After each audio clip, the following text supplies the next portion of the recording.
Kwenye zoezi letu la chanjo ambalo ni zoezi la kitaifa, hadi sasa tumechanja ng'ombe 37,000 ambao ni sawa na 92% kati ya ng'ombe 40,000 na mbuzi 18,000. Tunategemea kuchanja kwenye awamu ya pili ambao tunategemea kuchanja pia ng'ombe 40,000 na mbuzi 30,000. Mpaka sasa tumechanja ng'ombe 5,000 kwenye awamu ya pili ambao ni zoezi la chanjo kwa homa ya chambavu. Na pia tunatoa wito kwa wafugaji kuleta mifugo kwa ajili ya huduma ya chanjo, kwa sababu chanjo ina gharama nafuu kuliko matibabu.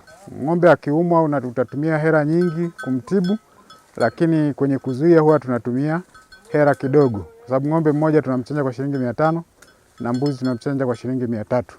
Lakini huyo ng'ombe akiumwa utatumia hela nyingi sana kwa ajili ya matibabu. Hivyo basi tunawatangazia wafugaji wetu kuleta mifugo, wasifiche mifugo. Wana tabia ya kuficha mifugo. Chanjo ni kwa ajili ya kinga na haina madhara yoyote kwa mifugo yetu. Ni kwa ajili ya uendelevu ya afya ya mifugo, lakini pia tuweze kuboresha mifugo na kupata soko zuri ambapo tutakuwa na ng'ombe na mbuzi wazuri. Kwa jina naitwa Sefu Duta. Tumeleta mifugo kwenye chanjo kwa ajili ya kuzuia maradhi. Na wahimiza na wenzangu walete mifugo kwenye chanjo hii, haina madhara, na wahimiza walete mifugo na wasifiche mifugo. Kwa majina naitwa Haji Omari, mwenyekiti wa shina namba 5 mtaa wa Bicha, kata ya Kilimani.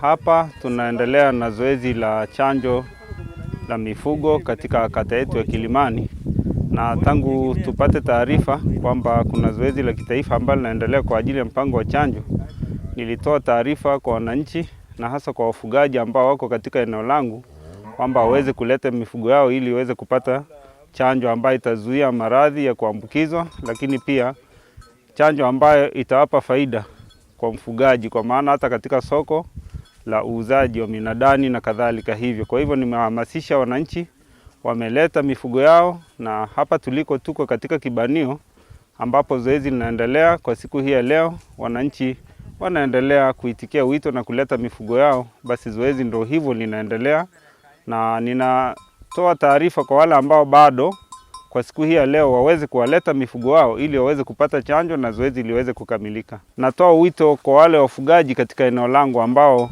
hawatakuwa wameshiriki zoezi hili, basi hatua za kisheria zitachukuliwa dhidi yao.